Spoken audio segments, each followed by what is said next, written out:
Class number 34 में सूरतुर रहमान की आयत नंबर 56 से आयत नंबर 62 तक पढ़ेंगे। यहाँ से सबक शुरू करेंगे और यहाँ तक सबक पढ़ेंगे। इस सबक को दो दो मरतबा मैं पढ़ूंगा, उसके बाद आप इस सबक को कम से कम 10 से 15 मरतबा पढ़कर अच्छी तरह याद कर लीजिएगा। तो शुरू करते हैं। अऊज़ु बिल्लाहि मिनश शैतानिर रजीम। बिस्मिल्लाहिर रहमानिर रहीम। फ़ीहिन्ना क़ासिरातुत طرف لم يطمثهن إنس قبلهم ولا جان فبأي آلاء ربكما تكذبان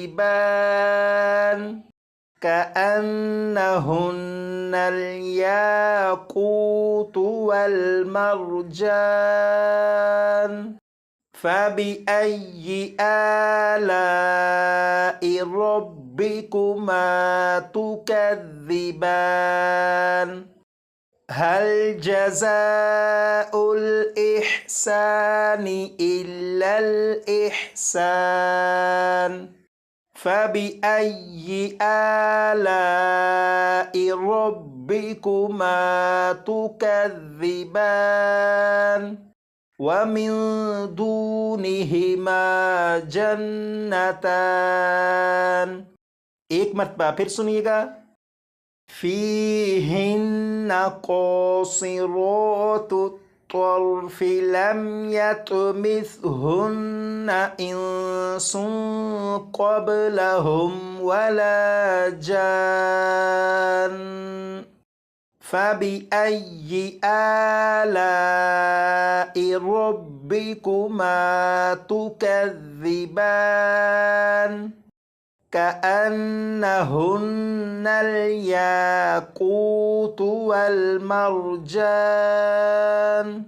فبأي آلاء ربكما تكذبان هل جزاء الإحسان إلا الإحسان فبأي آلاء ربكما تكذبان ومن دونهما जन्नतान।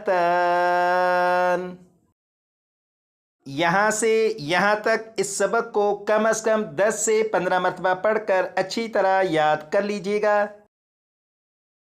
नून साकिन और तनवीन के 4 कायदों की आप दोहराई कर चुके हैं। इजहार, इख्फा, इदगाम, इकलाब, इन 4 कायदों की आप दोहराई कर चुके हैं और ये क्लास नंबर 34 है। इसके बाद क्लास नंबर 35 होगी। तो जब 35 क्लासें मुकम्मल हो जाएंगी उसके बाद आपका एक छोटा सा टेस्ट होगा। उस टेस्ट में नून साकिन और तनवीन, इसके अलावा मीम साकिन के जो कवायद आप पढ़ चुके हैं, इनमें से सवालात पूछे जाएंगे। क्लास नंबर 35 के बाद जो टेस्ट होगा उस टेस्ट में जो सवालात पूछे जाएंगे, अगर आपने उनके दुरुस्त जवाबात दे दिए तो इससे आपको फ़ायदा ये होगा कि पूरे कुरान पाक में जिस लफ्ज़ में भी नून साकिन या तनवीन या मीम साकिन हो, आपको मालूम होगा कि यहाँ पर गुन्ना करके पढ़ना है या गुन्ना किए बगैर पढ़ना है।